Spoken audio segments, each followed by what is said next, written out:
So you're like most people, you find at the end of the month, you've got more month than you have money. It's really getting amazing. I've seen statistics out there where there are a large percentage, and I'm talking 50% or more of Americans who don't have $1,000 in a bank account. So if they had to repair something on their automobile, they can't do it. So it just seems like we're on this constant grind, paycheck to paycheck. We have to have two spouses working just to make ends meet. So how do you escape that? What do you do so that you have a little bit more money left at the end of the month? Now, a lot of times it's really just kind of understanding exactly what's going on with your money. But what we'll talk about today is just a few things that you can do to escape this paycheck to paycheck grind. So first thing we'll talk about is knowing where the money goes. The second one is look for small percentage changes. If you can change a percent here or a percent there, next thing you know, you found 5 or 10% of your pay that you weren't getting before. The other thing you have to do is review the fixed expenses. I find so many times that people will kind of focus on their discretionary spending, but they never look at what is considered their fixed expenses to see if they can save money there. And we'll finish up with just some real quick discretionary expense strategies. There's a million of these things you can do, but we'll just hit upon just a few because I try to keep these webinars short. So again, the first thing, you have to know where the money is going. If you don't know where the money is going, you're never going to be able to make a change and save more money. So there are a lot of opportunities out there to figure out exactly where your money's going. You could create an Excel document to do it, but what I like is some of the free tools that are out there that you can use that'll really track your spending. One of them that I like quite a bit is owned by Intuit. It's called Mint. You just go to mint.com. Same with Personal Capital. It's another site. Both of these two sites, what they do is you go in, you give a limited power of attorney to these sites to do what they call a screen scraping technology. So you are giving your username and password to your banks, your credit cards, your investment accounts. And before you freak out on that, all they do, they have no ability to go in and make any transactions or change any information. All they do is a screen scrape. So they just pull the transactions over into their platform. So you can see exactly what's going on with your money. The beautiful thing is both of these things will then categorize the expenses. So if you went to Arby's, it's going to know that that's fast food or dining out. So I've been using Mint for a long time, and all I do is I go in once a month and look at the categories of where my spending is. Sometimes things get miscategorized. Sometimes if I write a check, it doesn't know what that check was for. It can't tell that. So I just put in there what the check was for. And then I have a complete understanding of my spending. And then once a year, I'll print this thing out and show my wife. And the first time I did it, it just floored her at the amount of money that we actually spent. So knowing where your money's going is the first step to making an improvement. Another thing I have up here is called envelopes. This is a software. It kind of operates on the old envelope system where people would have 7 or 8 envelopes, one for rent, one for utilities, one for dining out. They would literally put cash in those envelopes. So envelopes kind of runs the same way, same concept, except it's virtual on your computer and not an actual envelope up in the kitchen cabinet. Also, if you do have an interest, I have, through my planning software, the ability to give you the account aggregation opportunity. So you can set this up. And then if you are a client or if you ever want to work with me, I can then import that right into the planning software so we can run up to the minute planning scenarios for you with absolutely current data. The software that I use has a Yodlee integration. That's what Personal Capital has.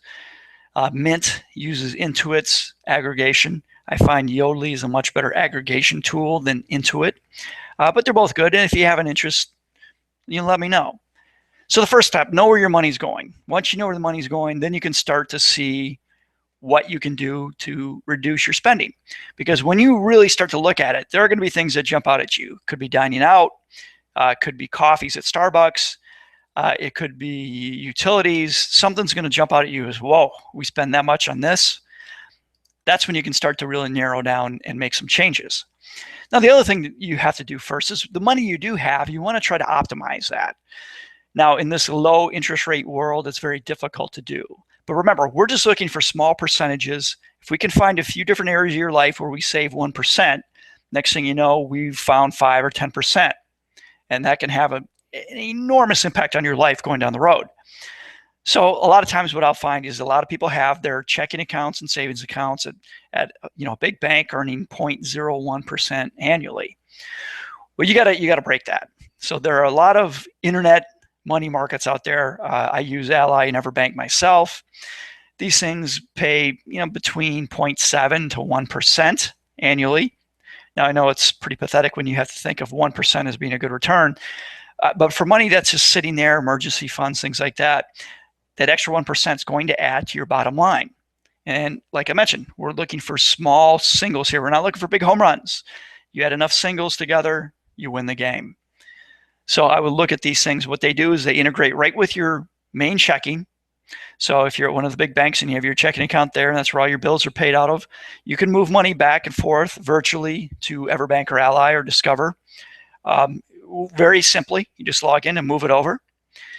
The reason these things can offer a little bit higher rates is they don't give you checks. They don't have branches. It's basically plugged into your checking account and you just move the money back and forth as you need it. Another thing I find that people are missing out on is utilizing their credit and cash flow a little bit better. So I put everything on my credit card each month, as much as I can, but I pay it off at the end of the month. You definitely want to be paying off your credit cards. The interest rates on those are just atrocious. I don't even care what my interest rate is on my card because I'm paying it off at the end of the month. So I put everything on my card, and then I focus on getting as much cash back as I possibly can from those credit cards. So, usually what I recommend is avoid the points for travel and look to get cash. Travel's fine, but you never know when you're going to travel. The points could sit there for a long time, whereas with most of these cash back things, you get that cash pretty quickly. It could be within the next billing statement. So again, you're looking at optimizing your cash flow. Getting the cash now is much better than getting points down the road for travel that you might not do for a year. For me, I've got a Fidelity Visa, so that's going to be 2% on all my purchases. So everything I do, I can get 2% cash back. But then I also have kind of a concentration card is what I call it. A good one is an American Express Blue Cash Preferred. That gives you 6% on your grocery bill, 3% on your gas, and then 1% on everything else. So what I do, obviously gas and groceries are going to go on the Amex Blue Cash Preferred, and then everything else goes on my Fidelity Visa. And again, with the Visa, Fidelity Visa, I try to put my utility bills, anything I can get on there, I get on there. That's 2%. So think about that right off the top. Boom, 2% of your spending right back in your pocket. Pretty good. And then with the Amex, I can get 6% groceries, 3% on gas. Now there is a fee between 75 to 95 annual fee, but if you spend, I think it's if you spend a $1,500 a year on groceries at 6%, you're going to more than make up for that fee. The other big thing that you can do a lot of times you might find that you're giving gifts quite frequently.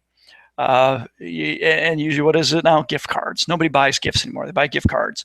So you go to the grocery store and you buy your gift cards there and you get 6% off of those things. So it really can make a lot of sense with these kind of cards. Now, I'm not saying that these are the best cards in the world. I'm just saying this is kind of what I do. You can certainly research yourself, but what you do want to look for is cards that pay for cash and then cards that really give you a nice little bonus. So another mistake I find often is people ignore the fixed expenses. When they're trying to find money in their budget, they're always looking at their discretionary spending. Hey, cut out the lattes, make my own coffee. Hey, that stuff helps. Don't get me wrong. But I think people, to their own neglect, fail to look at the fixed expenses that are out there. Well, first one right now, mortgages, right? Mortgage rates are 3.5% for 30 years. So if you have a mortgage and it's well above 4%, you need to be refinancing.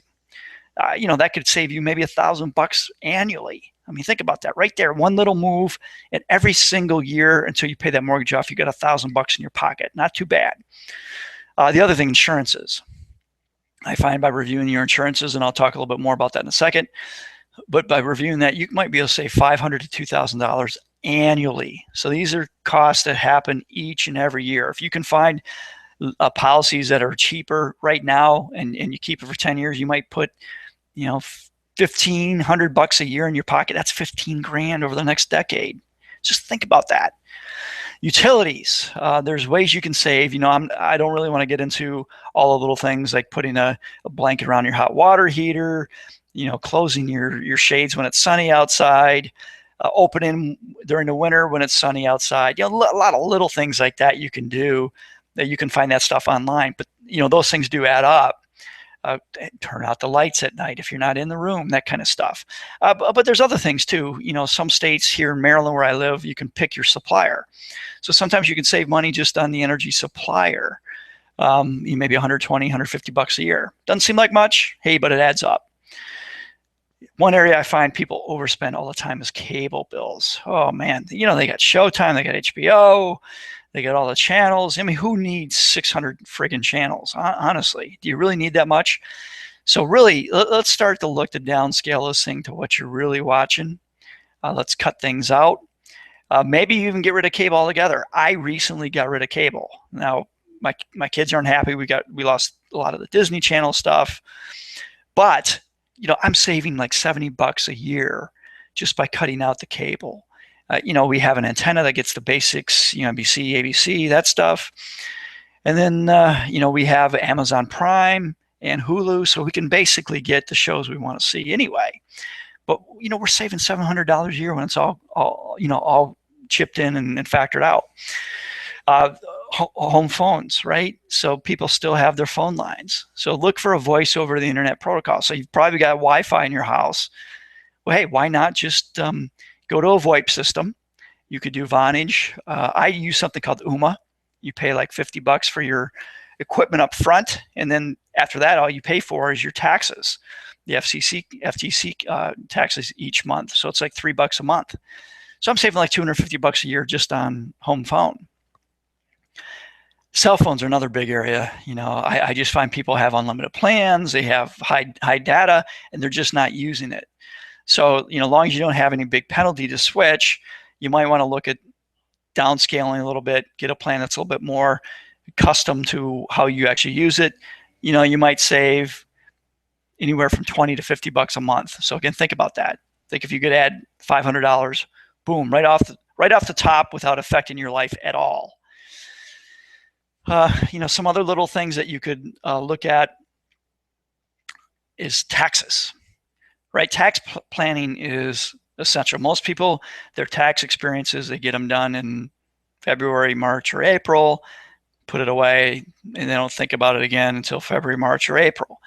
Well, you know what? If you do a little strategic planning sometime, preferably right around now, July, August, September, you can make some changes. You can find ways to sort of optimize your taxes.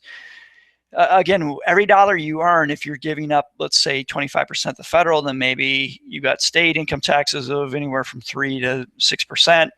You could save 30 cents for every dollar you can save on taxes. So it's huge. It can be a huge saver. It can really help you with your retirement savings or college savings or things along those lines. So take a look at your taxes. Try to find some ways to optimize them just a little bit. Shopping, this is getting into discretionary, but there's little things that you can do that people don't do. Always use customer rewards. And I have people tell me all the time, I just get sick of having 100 different cards at all these grocery stores and restaurants and retail outlets. Fine, I understand it. I hate that too. But there's a really cool free app called Keyring. So you can get for your phone. Essentially what you're going to do is you're going to scan the card. So then when you go around to all these stores and they say, hey, do you have our card? You just pull up your phone, open Keyring, they scan it right there. So it takes care of that issue, but you've got the customer reward. Sometimes you find these customer rewards can save you, anywhere from 3 to 5%. So again, looking for that 1% here, 1% there, it adds up. Another big thing when you're shopping, stick to the list. I can't say that loudly enough. Stick to the list. Grocery shopping or going to the mall, if you don't stick to a list, if you don't have an objective, you are going to spend too much money. You're going to overspend. It always happens. I do it too. I'm walking down an aisle. I'm like, yeah, you know what? This looks good. I'm gonna grab the Cheetos. No, if I just focus on the list, I get in, I get out, I got what I needed, and I save money. Generic. Buy generic whenever you can. Usually most of the cornflakes are made by the same company. They're just branded differently. That's all. Buy generic. It really does help you out. Another really cool thing, I really just discovered this, Coupon Lady. If you Google Coupon Lady, Crazy Coupon Lady is actually what it is.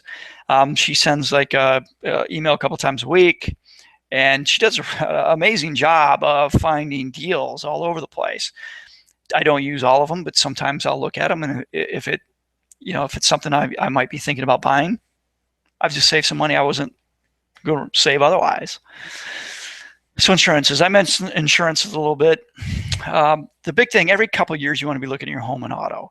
I have clients come in who have been with State Farm or Allstate for 20 years. They've never even looked at it. They've never even reviewed it with their own insurance agent at those places. So when I take it to an independent agent, I find that these people usually save at least $500, sometimes up to $2,000 annually. So, and I do highly recommend an independent agent, somebody at State Farm, somebody at Nationwide, somebody at Allstate. They're a captive agent. They can only sell the policies that their company offers. They can't go out and find others. And the thing is, all insurance companies have sort of a sweet spot. They have discounts for certain people. Some insurance companies might like to have 50-year-old business owners, or people who are 50 or older. Some companies are very good if you're in your early 30s and you're raising a family. So the independent agent can go out and kind of find which insurance company is going to be best for your situation. And as I said, you might be able to save $5,000 to $2,000 a year every year. Think about that. And even after you've worked with that independent agent, make sure you sit down with him or her every couple of years to make sure that what you're doing right now is the best for you. Another thing, so many people have $250 deductibles. Look, if you don't have money in your bank, I can understand doing that. But if you do have money in your bank, bump that thing up to at least $500. But I'd like to see $1,000 deductibles. Right? A car accident and an auto or a home accident, they're very rare. So $1,000 isn't going to hurt you. But the savings you can get on an annual basis over the next 10, 15, 20 years, it really makes up for it. Some other things to look at. Take a look at your life insurance. A lot of people are stuck in some cruddy whole or permanent life policies when you could probably get a term policy and save yourself a lot of money. The other thing is, if you do have a term, it's been getting cheaper over the past few years. So take a look. Maybe you can get just as much term as you had before and save some money. Or if you spend the same amount, you might be able to extend your term either in the amount that you receive or the years that the term goes. Another big thing is health insurance. You don't have a whole, if you go through work, there's a couple things you can do. But if you don't go through work, you think you're stuck to the Obamacare policies. Well, maybe you are, maybe you're not. There are some policies. I use some through a company called United. It's not an official Obamacare policy, but I'm saving 50% over what I was paying before. Now I might be subject to the penalty. But I find even with that, I'm still going to be saving money over the longer term. So, look for some alternatives. If you're on Medicare, each year open season, take a look. Maybe you might be better off in a different prescription plan. Maybe you can save some money that way. It's worth a little bit of time because sometimes you might have $200, $300, $400 of savings with that. If you do get your health insurance through work, take a look at your policy. A lot of times I find people have the best policy, meaning the lowest copays, lowest deductibles, but they're a relatively healthy family.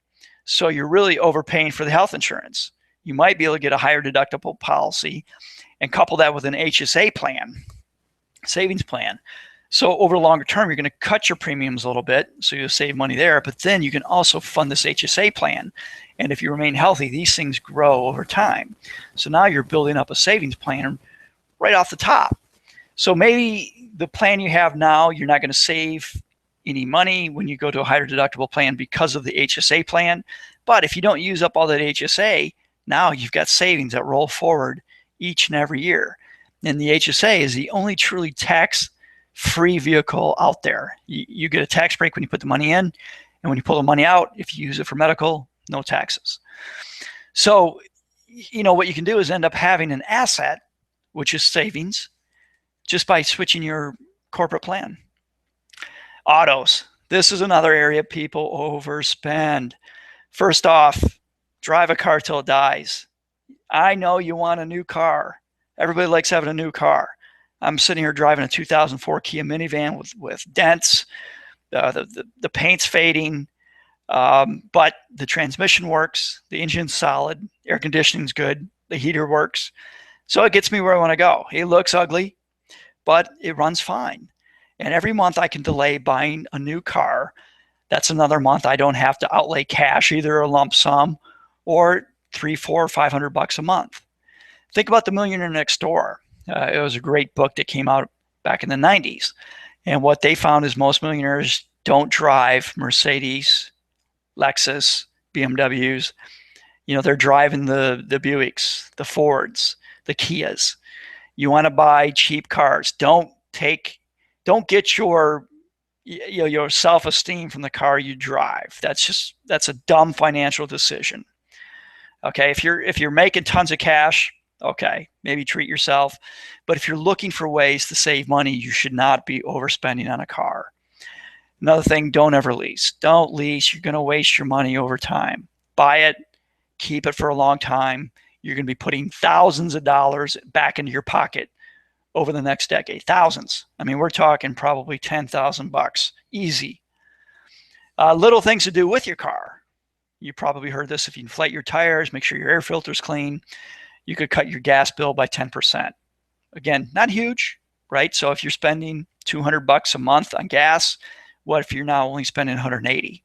$20 a month, that's $240 a year. Hey, that's something. The other big thing, keep your maintenance schedule. Invest in your car.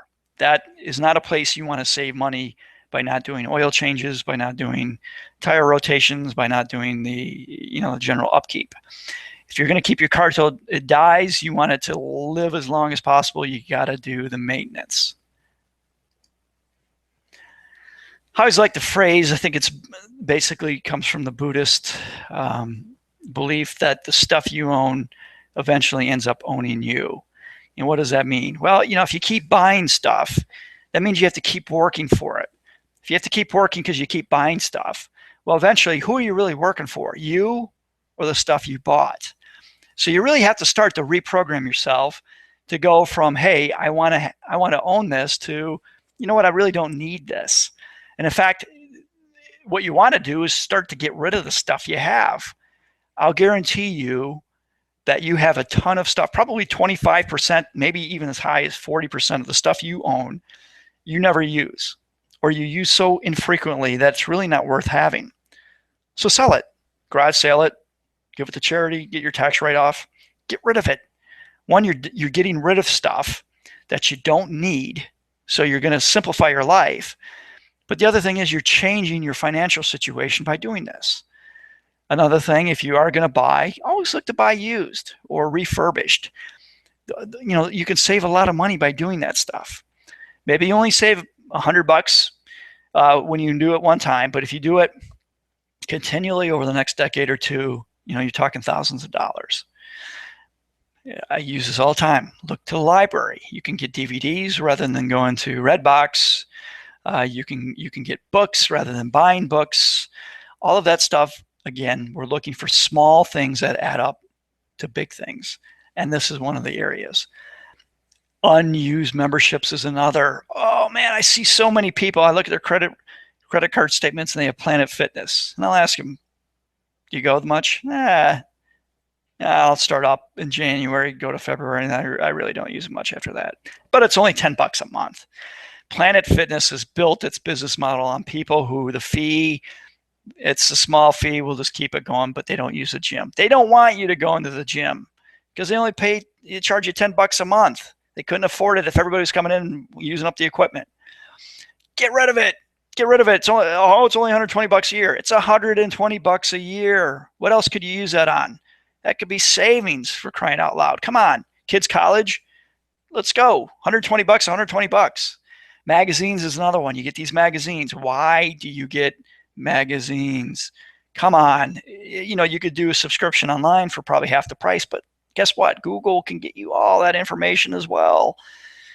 Or, hey, library. Go to library, look at the magazine. So, I mean, come on. There's ways, little things like that.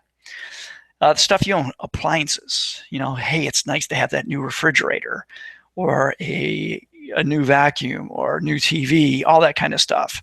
Keep them until they die. Just like your car, keep them until you die. I catch grief all the time from people. I still have my bigger TV down in our basement is one of the old big vacuum tube kind of things. You know, it's not even a flat screen. So I've had it since the 90s, but it still works. It still works. Why get rid of it? It still works. Yeah, you know, I get catch grief when people come down and look at it like, yeah, you know, you're still stuck back in the 80s. Yeah, maybe I am. Maybe I am, but I'm not outlaying this money. And I hear all the time, well, get a flat screen. They're not that expensive. Yeah, they're not. But if I can delay that $250 or $500 purchase for a year or two, what's that do for my cash flow? Helps it massively. A lot of appliances, it's just little basic tender loving care. We'll extend them by a year or two. Dusting, electronics, refrigerator, TVs, things like that. That has a huge impact on extending the lives of your products. Just little things. It's the little things that add up. Okay, so there's a million more ideas out there, but I just want to throw out a few that you might be able to focus on. Again, if you really focus on what you're spending your money on, I think right away, certain items are going to jump out at you that you could cut. But then look at your fixed expenses. You're going to be able to bring those down. After that, try to look for some strategies for your discretionary expenses. And then anything you own, stretch it out. Use it as long as you can. Use it till it dies. And then don't be somebody who gets their self-esteem from the kind of car you drive or the equipment you have around your house. It doesn't make you happy. Even the happiness you feel is very short term. So that's the monthly webinar. Hope you enjoyed it. If you'd like this information, you can sign up for my newsletter at picketfencefinancial.com/education. Sign up for our newsletter. We'll get this to you every month.